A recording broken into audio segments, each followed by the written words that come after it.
Hello, good morning guys. Welcome to the behind the scene of our negosyo series.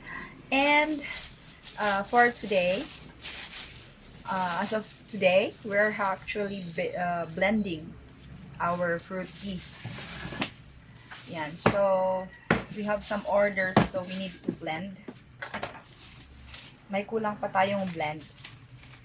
So, I already put there. We have our tea, our stevia there, and then we put some lemon. Yeah. And then I need 6 blends, so I need some fruits. Yeah. So usually when we make our blend, we blend them with other fruits like pineapple. Uh, we have here also some kiwi. Yeah, I still have kiwi. Yeah. For dried fruits, you need to put them in an airtight container. Every now and then you need to shake them so that they will not condense here, and then it won't be easy for them to be separated. So this is kiwi.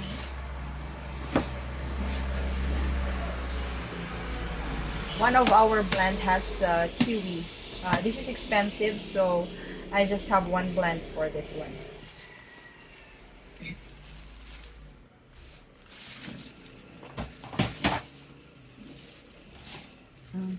We also have some strawberries, pero ubos na.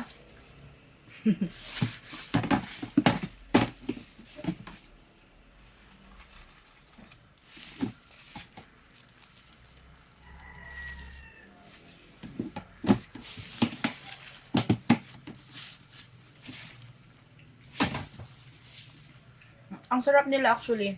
They're also good as snack. But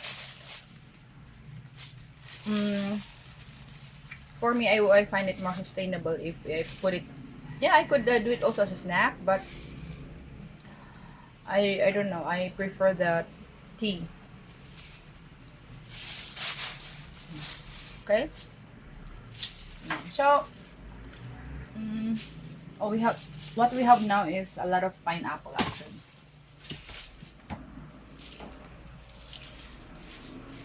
We have wow.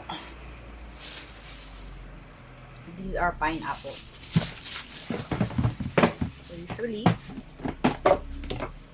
there is a blend. We have piña berry. So I put 1 slice of pineapple. I need like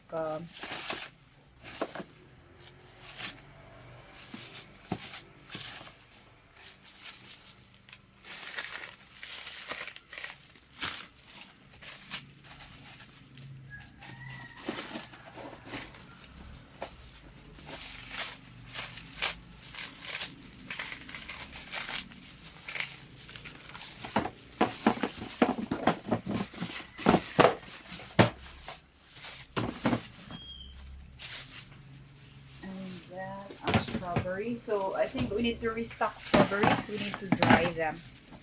Our strawberry are from Benguet, Kibungan, in Medayamon. Their strawberries there are good. So this will make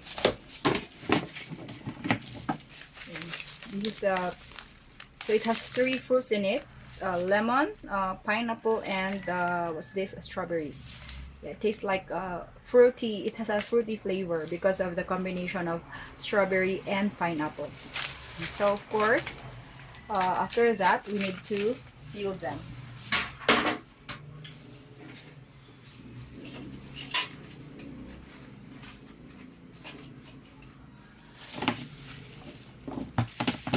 So if I'm gonna blend, actually I blend in bulk. So I need to do it all at once in here. So that we don't keep on opening the containers. So I finish one container at once and then after that restock like that. Because if I kept on opening it, it's not good. It will also be exposed. Yeah, this is only for the purposes of showing you how we blend and then for the filling part. Yan. And this one is the piña berry blend. So, to make it as a final product, we actually have some sticker. So, manual. I do it manually. And I do it manually, so yeah.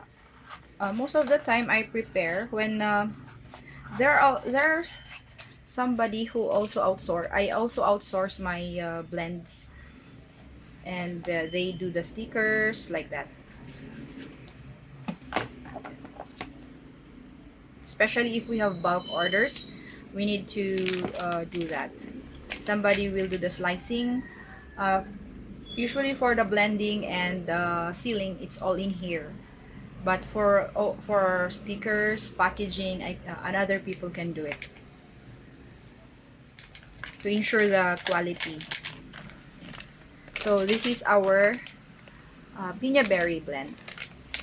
This is the final product.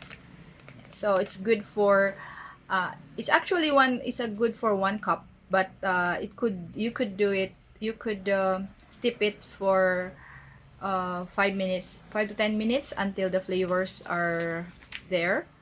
And then if it's sweet, you need to add more water kasi very sweet ang stevia.